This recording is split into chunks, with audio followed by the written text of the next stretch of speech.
Boa noite, estamos aqui para mais uma live e eu deixei aqui esse mantra no início para que a gente possa trazer a nossa presença, porque é através da presença que a gente realmente aproveita essa reflexão e transforma ela em ação. Então, obrigada pela presença de vocês que já estão chegando, obrigada por aquelas pessoas que escolheram assistir depois também, tá ótimo. E aí as pessoas que já entraram, eu só peço para me dizer se tá ok o som. Estão me vendo bem também?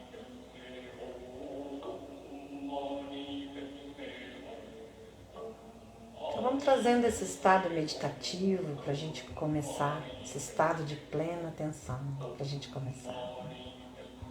Sejam bem-vindos todos que estão entrando. E a gente vai se concentrando nesse mantra. E já estão me dizendo que tá ok aqui, eu acho ótimo, então tá bom. Então, respirando conscientemente, como todo o livro que a gente está trabalhando, essa é a terceira live, e ela corresponde ao terceiro capítulo do livro Sem Lama Não Há Lótus. Esse terceiro capítulo se chama Contemplando Profundamente.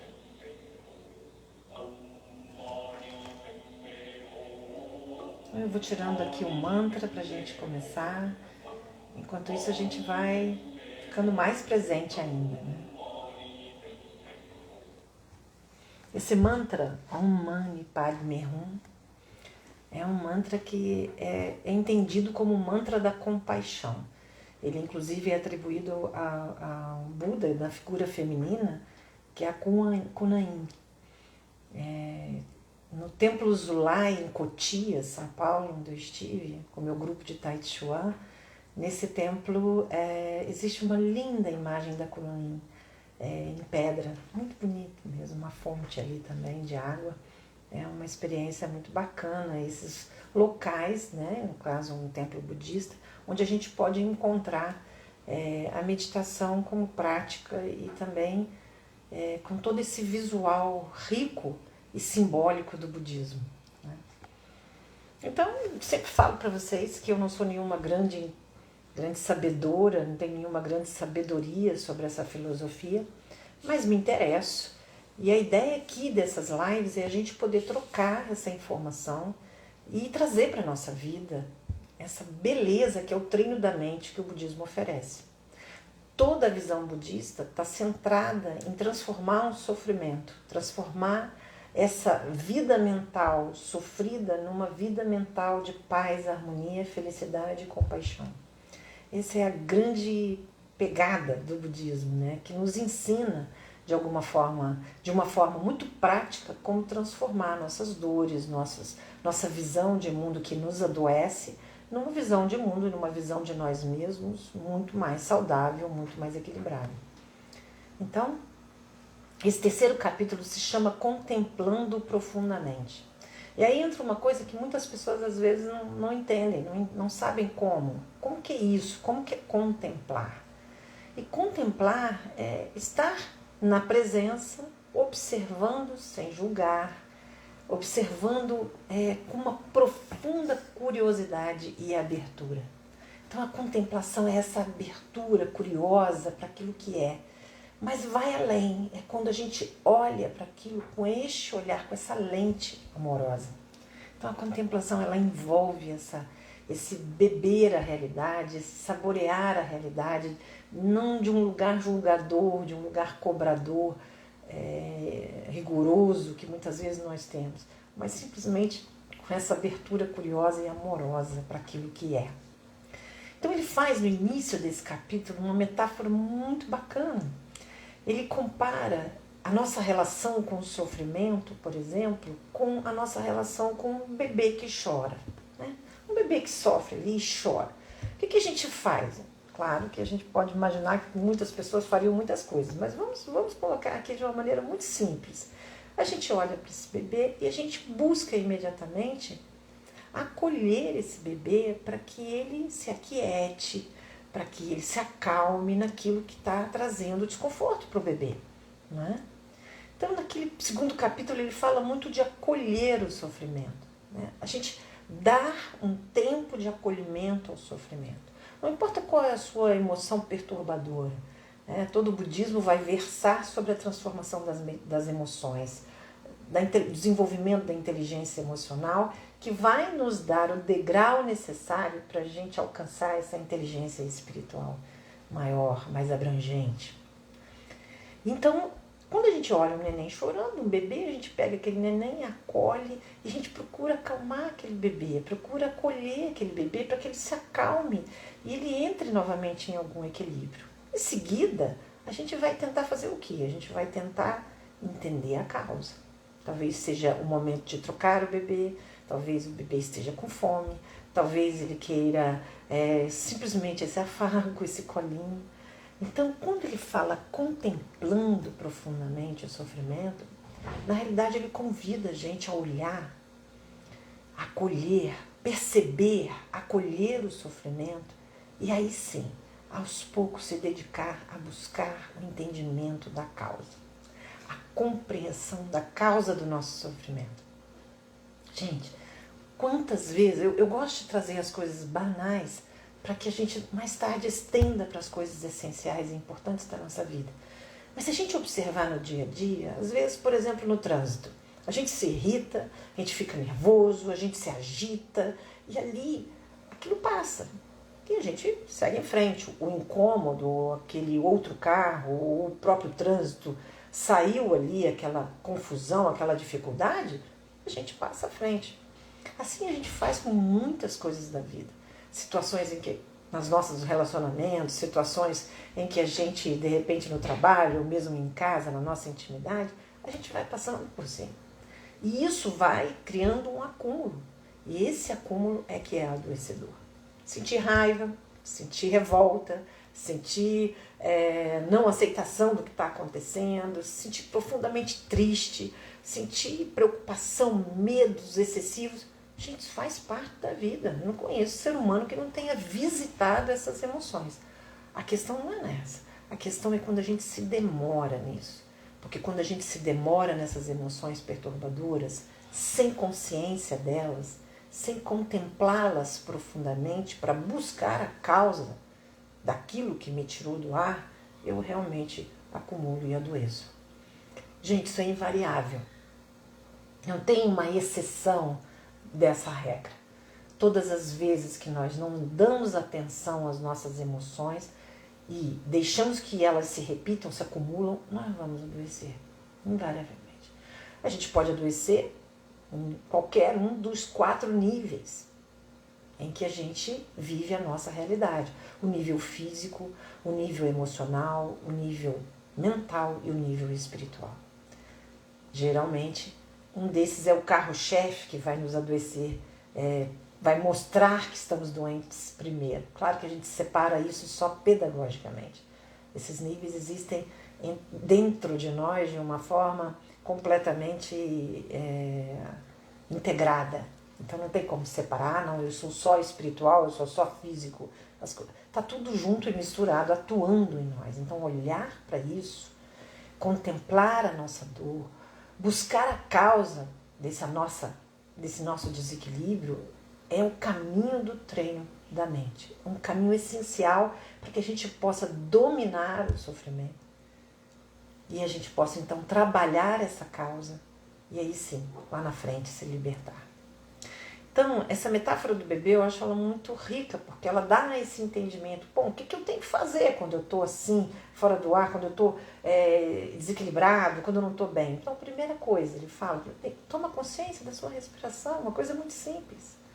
Aquiete-se, olhe para dentro, investigue aqui, né? O que está acontecendo, identifique que emoção é essa. O caminho é bem prático, é nesse sentido. Identifiquei qual é a emoção, acolha. Tudo bem que eu esteja sentindo isso. Tudo bem que eu esteja chateado, aborrecido, magoado, ressentido, isso faz parte. Mas por quê? Aí vem a segunda pergunta. Por quê? Então eu descobri o que eu estou sentindo, E agora eu me pergunto por que eu estou sentindo isso. Isso é extremamente terapêutico. E aí, então nesse primeiro momento que o bebê está chorando, a nossa emoção está gritando, eu acolho. Eu vou lá, tiro do berço, se está no berço, eu vou lá, tiro, eu acolho. E aí, em seguida, eu vou verificar o que está sendo necessário fazer. O que está acontecendo aqui de fato? Por que essa emoção, esse choro está acontecendo dentro de mim? Eu já disse muitas vezes aqui em lives que eu faço que com muita frequência eu encontro pessoas, adolescentes, adultos, que quando eu pergunto o que se passa, o que preciso, o que está acontecendo, respondem, eu não sei. O que acontece quando a gente não sabe sobre o que está se passando dentro de nós? Quando a gente não está entendendo o que está se passando dentro de nós. A gente se distancia disso. E sem compreensão, ele fala de uma forma tão bonita, ele fala assim, um ser humano sem compreensão é um ser humano sem compaixão. Completamente só, desligado e isolado. Então, quando eu fico perdida nessa emoção, sem acolher e sem criar uma compreensão do que está acontecendo comigo, ou seja, me aprofundar na causa, aquilo que está causando aquela emoção, aí você pode pensar assim, não, Ana, mas um trânsito agitado vai me deixar agitada, é a lógica. Não, gente, não. Tem pessoas que estão vivendo uma situação irritante ou triste e que nem sempre estão afogados nessa emoção. Tem uma inteligência emocional para receber aquilo, muitas vezes, não como algo pessoal. E se não é pessoal, eu não vou sofrer com isso. Muito pelo contrário, às vezes as pessoas recebem coisas que estão acontecendo lá na outra margem, em outro lugar, com outra pessoa e traz aquilo para si como se fosse pessoal e sofrem por isso. Isso acontece com a gente, muito frequente às vezes. Então ele diz que por isso a importância de uma contemplação profunda que vai nos trazer a compreensão do que está acontecendo com a gente. Então eu tenho um exercício muito prático, que é bem baseado nessa abordagem, e por incrível que pareça, quando eu comecei a trabalhar com esses exercícios, que eu chamei de um método chamado plena, né, que é a percepção, o entendimento, a leitura, a negociação com os pensamentos, por fim, a ampliação de consciência. Quando eu criei isso, eu não tinha um contato mais profundo com a base, né, com a base transformadora do budismo. Mais tarde, isso foi combinar com isso que eu já trabalhava e era extremamente eficaz. Trabalhava comigo e trabalhava com os meus clientes e trazia, de fato, soluções para as suas vidas. Minimizava o impacto das coisas na nossa vida. Porque a gente não pode acreditar que a gente vai evitar todos os problemas, todas as situações desagradáveis da vida. E esse é um grave problema que ele sinaliza no livro. A gente passa muito tempo da vida buscando evitar aquilo que nos incomoda, evitar aquilo que é ruim para a nossa vida. E com isso, a gente entende que a gente vai criando uma compreensão errônea, distorcida, de que é possível uma vida sem desagrados, de que é possível uma vida sem sofrimento. Daí a primeira grande verdade nobre do budismo ser: o sofrimento existe para todos. Essa é uma base de compreensão que vai transformar a nossa relação com a vida, porque, infelizmente, a gente tem todo um estímulo de tudo que está externamente sendo programado para que a gente acredite que a vida pode ser linearmente maravilhosa. E não pode, para ninguém. Então, compreender isso e trazer essa luz interior para entender a causa do meu sofrimento faz toda a diferença no processo de desenvolvimento dessa inteligência, desenvolvimento dessa capacidade de abraçar a minha dor, porque só quando eu consigo fazer isso, eu realmente dou um lugar ao outro. Por isso que o tempo todo o budismo associa esse processo interno, esse treino da mente à compaixão. Porque esse ser que se compreende, que se dá este lugar, esse abraço para a sua dor, só assim esse ser é capaz de compreender e ter compaixão pelo outro também. Então a compreensão, ela alivia, ele diz, a nossa dor e nos ajuda a transformá-la em compaixão. Primeiramente por nós. ter compaixão por aquilo que eu estou sentindo. Eu posso, por exemplo, entender que eu fiquei super irritada numa situação, super aborrecida e me alterei, e entender que por trás dessa irritação, a causa profunda dessa irritação é que o meu desejo é que eu não seja aborrecida.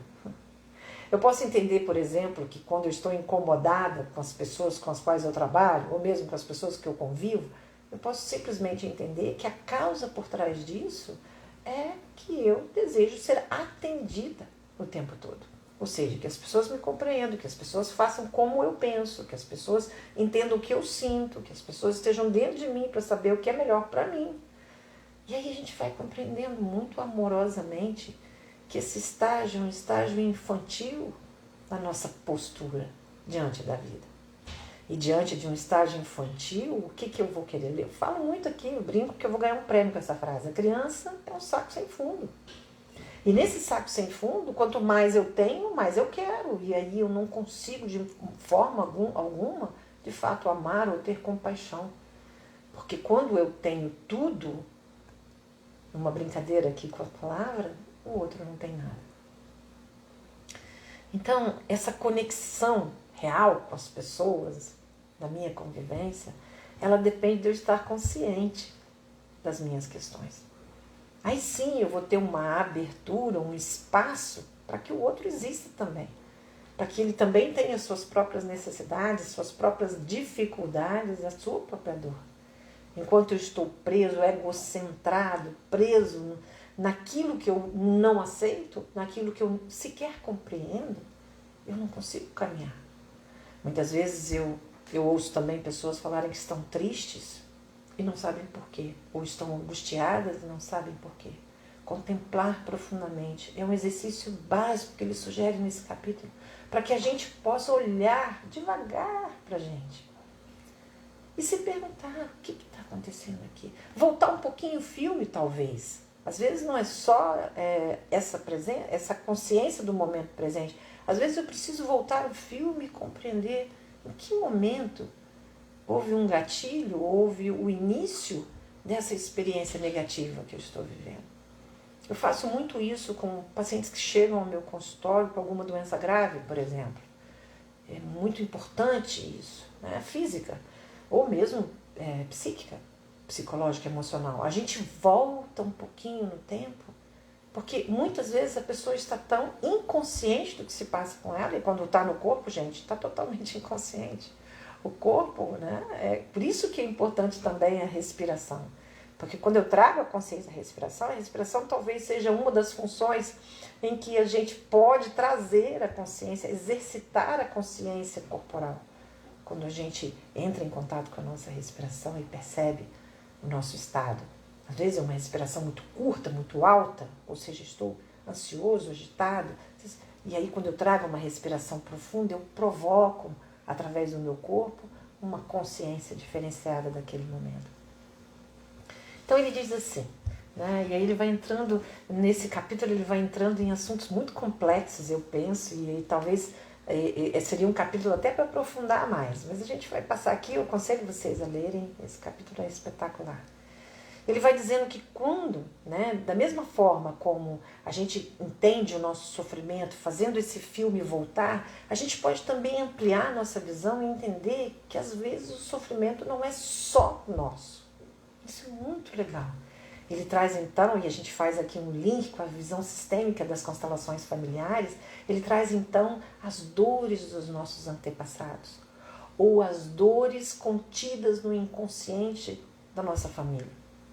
Que hoje, a cada dia mais, e eu na minha experiência com as constelações familiares vejo com muita força isso, o quanto que nós sofremos a influência desses antepassados.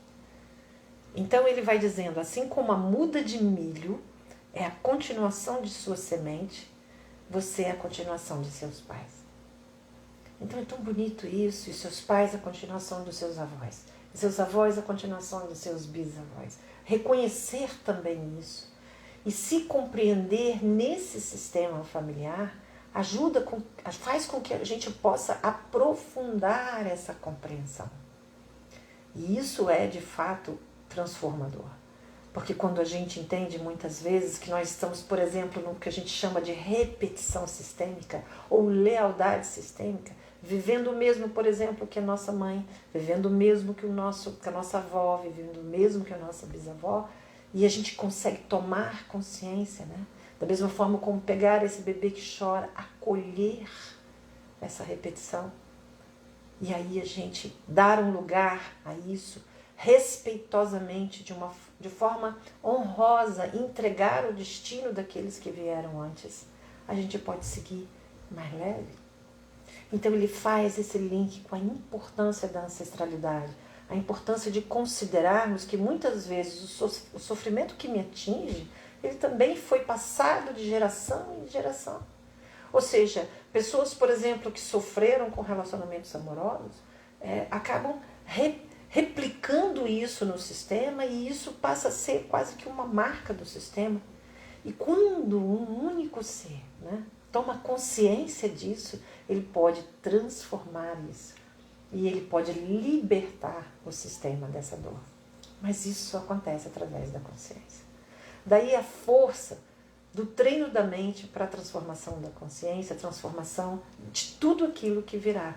Porque quando eu compreendo que no meu meio familiar existiu essa dor e ela também está em mim, eu dou um lugar, uma acolhida, uma compreensão e tenho compaixão por essa experiência, eu posso simplesmente liberar isso do meu sistema e seguir, olhando para frente, olhando para o mais, garantindo a esse sistema uma transformação. A visão sistêmica, ela traz também a ideia dessa criança interior. E ele usa um termo espetacular. Tem um outro termo que ele usa em outro livro, que é interser. Eu acho maravilhoso esse termo, que é a gente entender que tudo tem uma interdependência. Nós estamos ligados a tudo e a todos. Infeliz aquele que entende que se isola, tranca a porta da sua casa e o resto lá fora não tem nada a ver consigo. Nós estamos o tempo todo influenciando uns aos outros. Enquanto a gente atravessa numa rua muito movimentada, a pé, a gente atravessa a rua e a gente passa por pessoas que a gente não conhece, a gente não cumprimenta, a gente não interage com aquelas pessoas, a gente está se influenciando.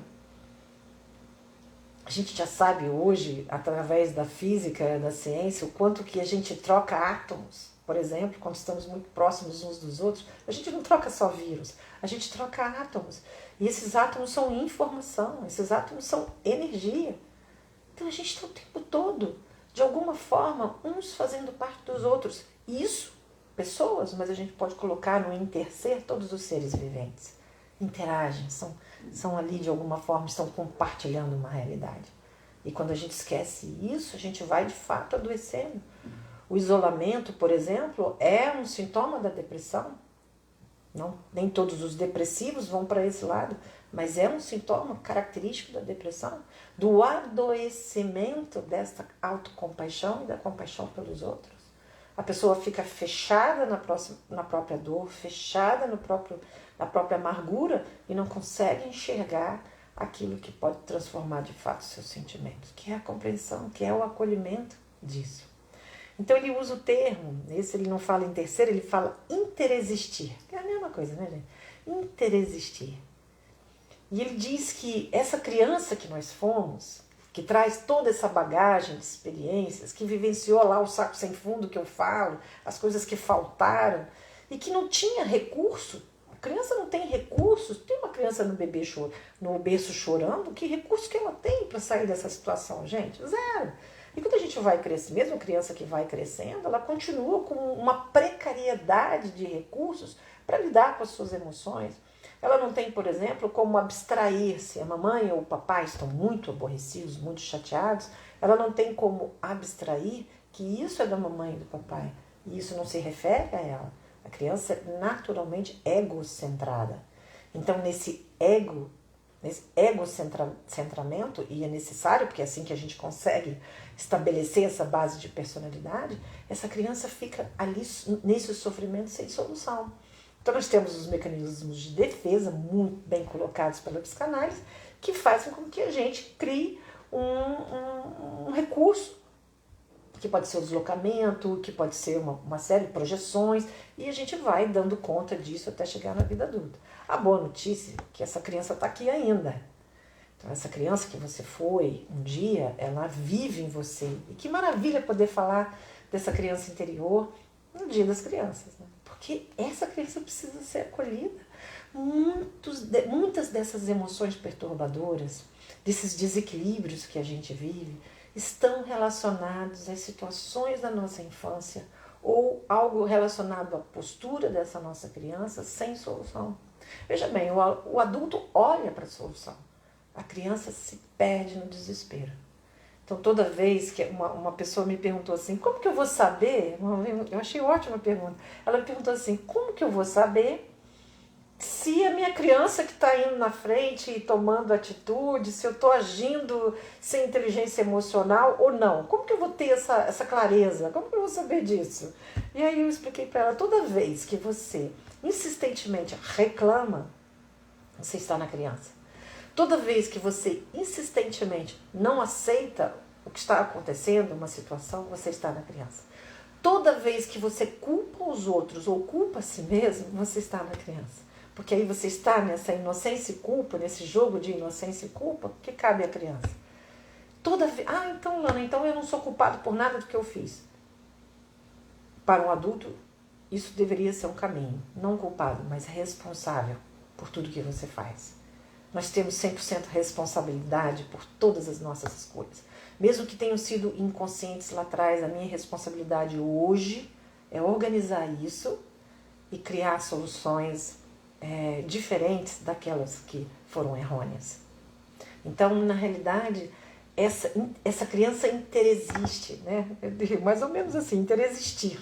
Eu e a criança interexistimos. E eu preciso realmente fazer esse acolhimento, entender qual que é a ferida da minha criança. Eu faço aqui a sugestão do livro, As 5 Feridas Emocionais, da Lise, que é espetacular esse livro. E esse livro trata dessas feridas, que na realidade são o abandono, a rejeição, a injustiça, não sei se eu vou lembrar de todas, depois a gente lembra aqui. Mas vale a pena esse livro, porque é realmente essa contemplação profunda da ferida da minha criança. O que me dói? Por que me dói dessa maneira? Veja bem, não é igual para todo mundo. Às vezes não é igual nem para irmãos que cresceram com o mesmo papai e com a mesma mamãe. Por quê? Porque existe uma recepção da experiência que é diferenciada, é individual, da mesma forma como a nossa digital aqui é única. Então a gente recebe aquilo que mesmo, porque também, gente, o papai e a mamãe não são iguais para todos os irmãos, mesmo para gêmeos. Né? O papai e a mamãe têm também as suas crianças, têm também as suas projeções, as suas questões, e muitas vezes vão vivenciar isso à medida que os filhos vão crescendo de uma forma muito marcante. Né? Então ele vai dizendo isso, a criança que nós fomos, e tem tão bonito um poema de Fernando Pessoa que ele diz, né? Eu lembrei agora, a criança que fui, me espera na estrada, e é isso, e eu preciso acolhê-la, eu preciso olhar para dentro de mim e observar. Tem pessoas que têm, por exemplo, dentro de uma linha, um sentimento, um padrão de abandono, tem sempre o sentimento de que as pessoas não estão dando a atenção devida, de que estão deixando ela de lado, que não estão dando aquilo que ela espera. Tem pessoas que se sentem rejeitadas em determinados ambientes, tem pessoas... Isso não vem de agora, isso foi uma construção, foi toda uma lente que foi construída e a partir dessa lente a realidade passou a ser lida dessa forma.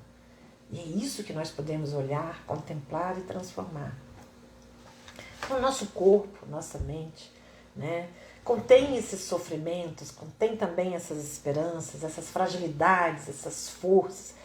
E isso tem a ver com a nossa história familiar, tem a ver com nossos antepassados, tem a ver com nossa personalidade. Isso precisa ser visto para que a gente possa cuidar. Eu preciso acolher isso, olhar para isso, dedicar um pouco mais do meu tempo para isso. Às vezes me assusta, a gente sabe, não vou me excluir não, gente, vou falar, me colocar nesse bolo aí. A gente me assusta às vezes que a gente sabe mais ou menos uma porção, a gente já recebeu a informação de uma porção de coisas que são salutares, que são muito legais da gente fazer e a gente não faz. Né? Então, e por que eu me saboto dessa maneira? Eu arrisco dizer que em algumas dessas situações, talvez na maioria delas, a gente espera, como uma criança, que isso se resolva magicamente. E aí a gente não assume a responsabilidade para cuidar disso. Né? Então ele fala, contemplar profundamente é uma oportunidade de transformar e curar esse sofrimento e de interromper muitas vezes o ciclo, né, familiar que traz essa dor de muitos e muitos outros que vieram antes de nós. Então o nosso corpo tem essa informação, em cada célula do nosso corpo tem a informação desse grupo familiar, dessa história familiar. E tomar consciência disso, se aprofundar nesse autoconhecimento é fundamental. É realmente o caminho de transformação. Ele diz assim, então parte da contemplação profunda do nosso sofrimento é saber que ele não é só nosso. Olha que incrível! Então, quando eu amplio, saio desse individual que fica ali sofrendo como se eu fosse a única pessoa. Eu nunca vou esquecer de uma amiga minha que sofreu uma situação muito desagradável e ela disse que aliviava, e isso eu já vi com muitos clientes esses anos todos trabalhando como terapeuta, aliviava quando ela ouvia uma pessoa que tivesse sofrido a mesma dor. Por que aliviava? Porque muitas vezes na nossa dor, no nosso sofrimento, nós achamos que o mundo inteiro está ótimo, a gente que está ruim. Né? Os jovens que ficam aí, ó, um dedinho no feed do Instagram, vai observando, parece que a vida de todo mundo é maravilhosa. Só a vida daquela pessoa que não, só ela que sofre, só ela que não tem relacionamento, só ela que não tem uma situação bacana de trabalho, de viagens, não sei mais o que, de diversão. E aí ela sofre com isso, né? Como se ela fosse. Então, saber que...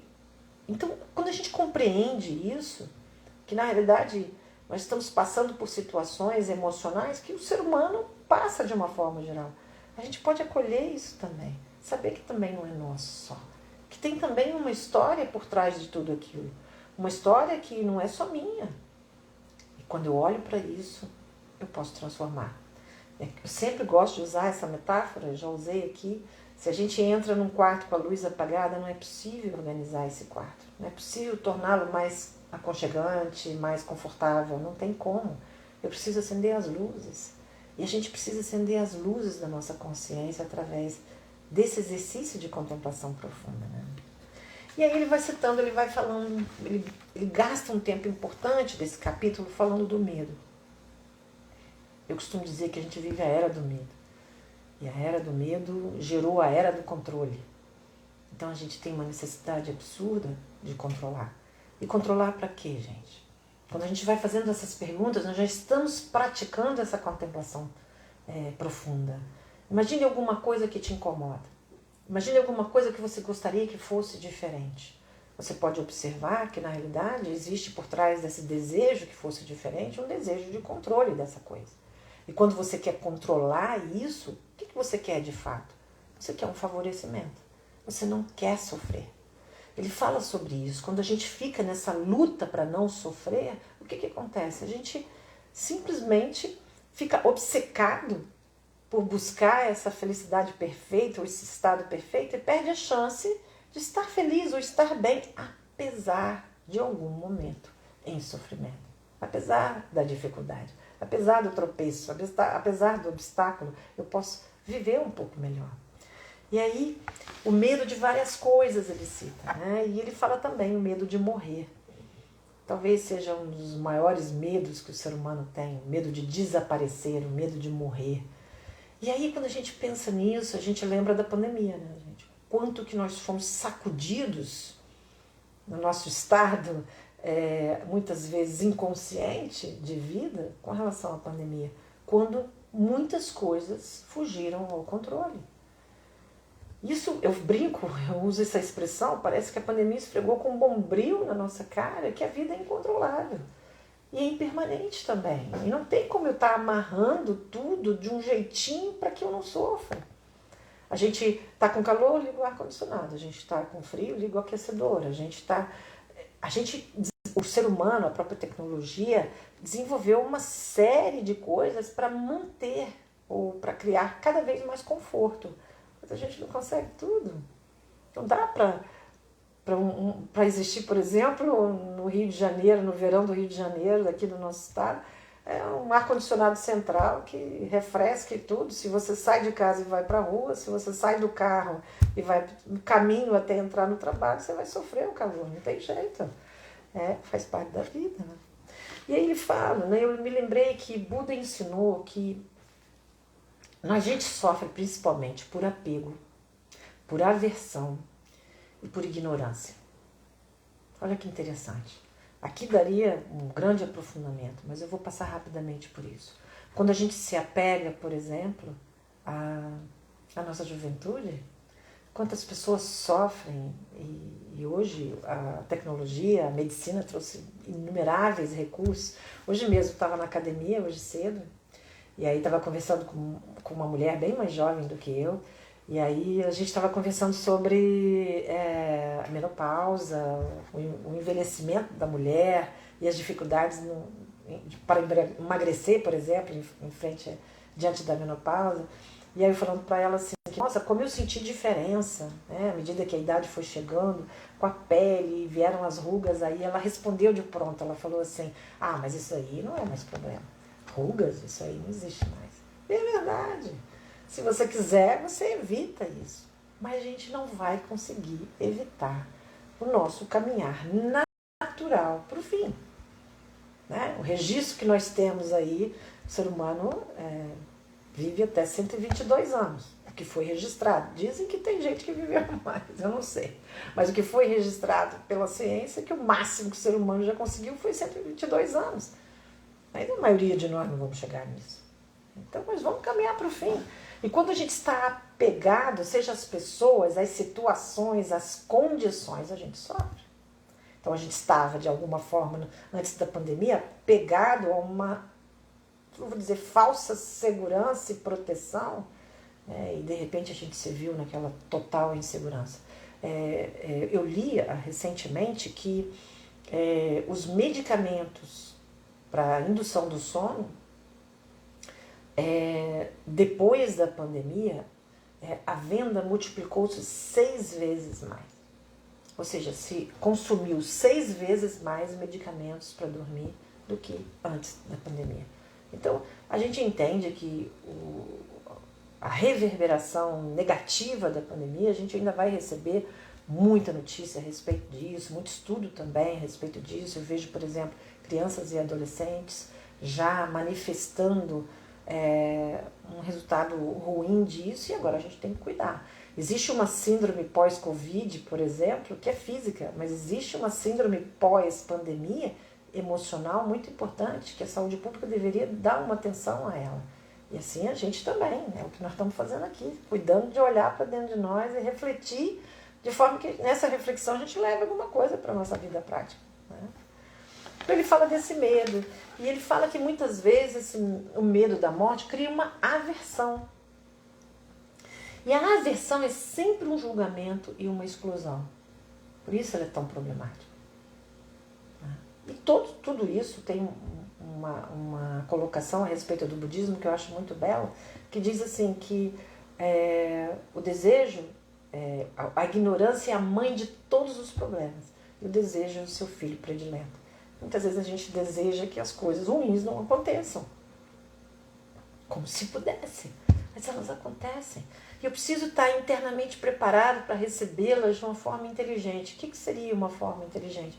Com aceitação, compreensão e compaixão por aquilo que é. Isso é um baita de um exercício. Né? Então a aversão, ela muitas vezes, ela é uma exclusão. Né?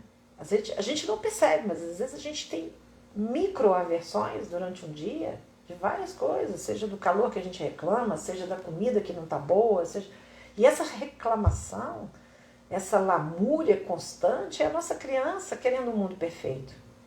E aí a gente reclama, por exemplo, das pessoas, e isso cria muitas vezes muita distância e muitas separações entre as pessoas. em que a gente fica numa expectativa do outro, que a gente reclama, como se o outro pudesse ser perfeito para nós. Ou seja, nos atender 100%. E aí eu nunca saio do lugar de ser servido e eu nunca faço essa transformação para o lugar de servir. Aí não é possível amar, não é possível ter compaixão. Não existe essa possibilidade. Por isso que na postura da criança, do saco sem fundo, eu tenho que realmente receber. Um bebê que chora no berço, se ele não for atendido naquela hora, ele vai morrer. Ele precisa de cuidados, ele precisa de atenção, ele precisa de alimento. Agora, um adulto, continuar nessa posição é trazer para si mais sofrimento. Então, toda vez que eu entro nesse processo de aversão, seja da morte, das situações, o medo faz muito isso, eu trago mais sofrimento para a minha vida, mais dificuldades. Então, a clareza mental advinda da contemplação, ela vai entendendo que nascimento e morte faz parte de uma renovação contínua.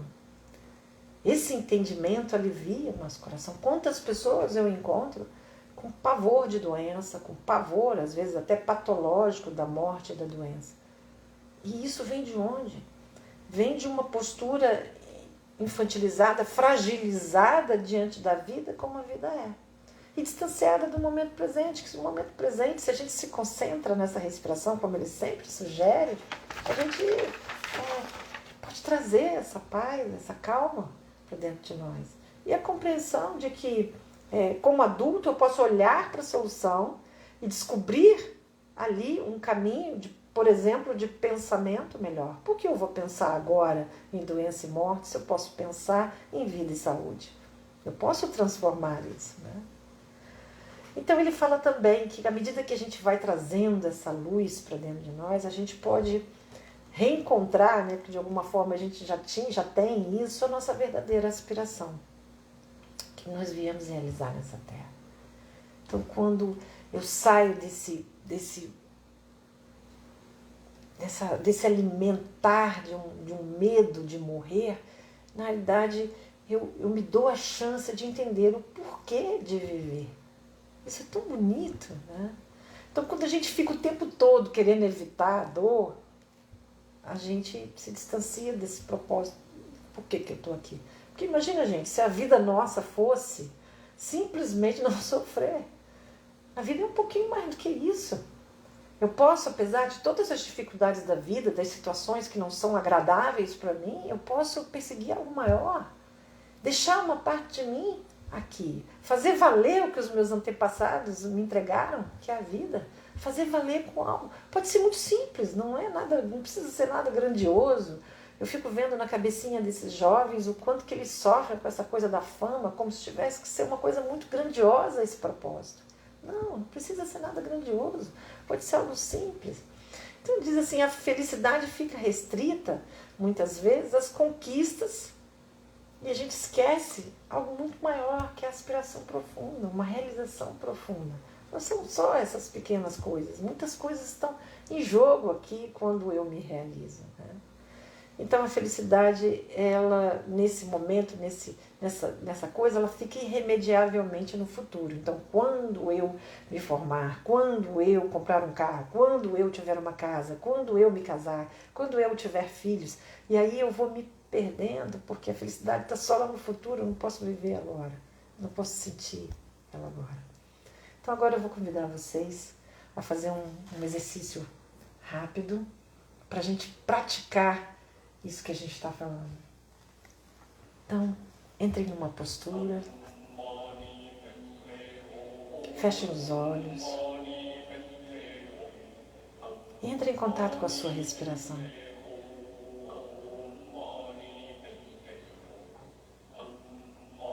Inspirando paz, expirando confiança e entrega.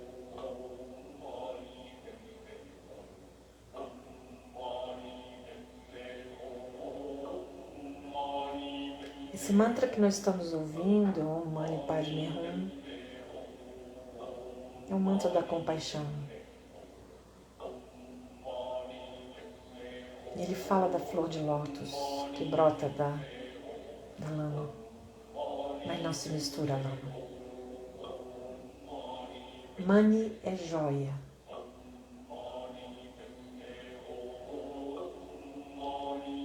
Padme é a flor de lótus. O Om, que é o início desse mantra, é o som universal.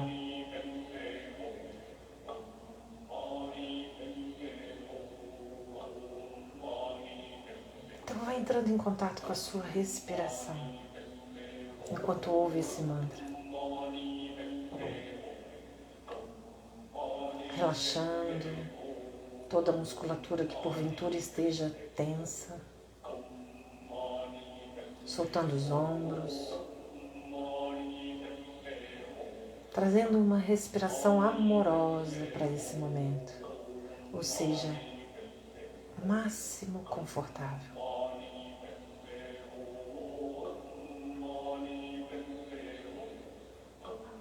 E assim, nesse estado, entre em contato com as coisas boas que você tem. Podem ser coisas simples. A cama que você dorme, o alimento que ingeriu hoje, a água que pode beber quando tem sede, as pessoas da sua vida.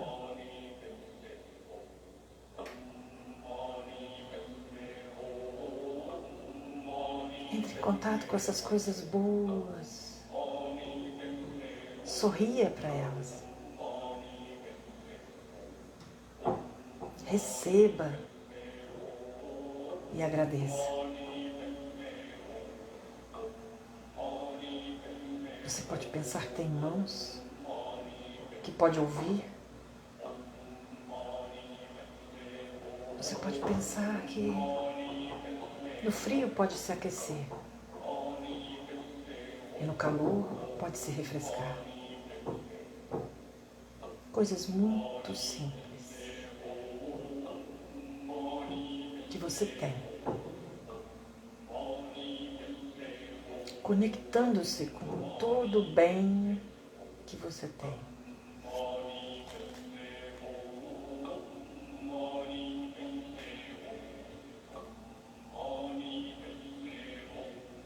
E com essa sensação agradável, tá voltando, abrindo os olhos e percebendo o que você sente, como está seu corpo ao fazer contato com tudo isso que é bom na sua vida. A mente muitas vezes nos trai, a gente enquanto está buscando uma coisa boa, a gente pensa logo em algo que falta. Mas a gente insiste, e esse é o treino da mente, a gente insiste e volta a pensar naquilo que é bom. Hoje a ciência se alia a essa abordagem filosófica e a gente já tem comprovação científica do exercício da gratidão, que é fazer contato e agradecer por 3 coisas por dia.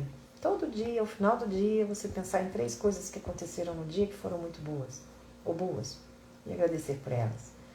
Isso, aos poucos, vai transformando a circuitaria cerebral e trazendo mais positividade para a tua vida e, de fato, uma transformação.